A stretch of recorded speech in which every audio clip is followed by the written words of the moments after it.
The topic for today is assertion reason. इसका simple मतलब यह एक स्टेटमेंट दी होती है और उसका रीजन दिया होता है और आपसे पूछा जाता है दोनों ट्रू है, दोनों फॉल्स है, या एक ट्रू है या एक फॉल्स है। एग्जाम्पल से समझा देता हूं। पहला एग्जाम्पल यह है, we feel cooler on mountains as compared to plains. Reason यह है कि atmospheric pressure decreases with height.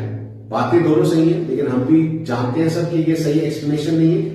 So both are true but R is not the correct explanation for assertion.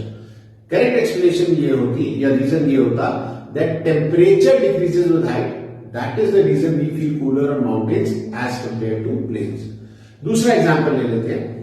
The assertion is that within the earth 6400 kilometers down the molten lava is present, right? और इसका reason ये है, earth absorbs the sun's rays falling on it. अब देखा जाए तो इस case में जो असर्शन है वो ट्रू है, दैट जो 6400 किलोमीटर नीचे है अर्थ के जो कोर में, वहां पे मोल्टन लावा है, बिल्कुल सही है।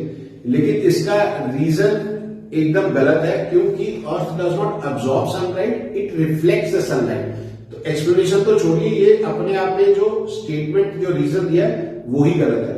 पहले केस में तो एटमॉस्फेरिक प्रेशर कम होता है, वो ट्रू था, लेकिन वो उसकी करेक्ट एक्सप्लेनेशन नहीं थी। यहां पर तो बात ही गलत है कि earth absorbs the sunlight rather it radiates. Thanks for watching.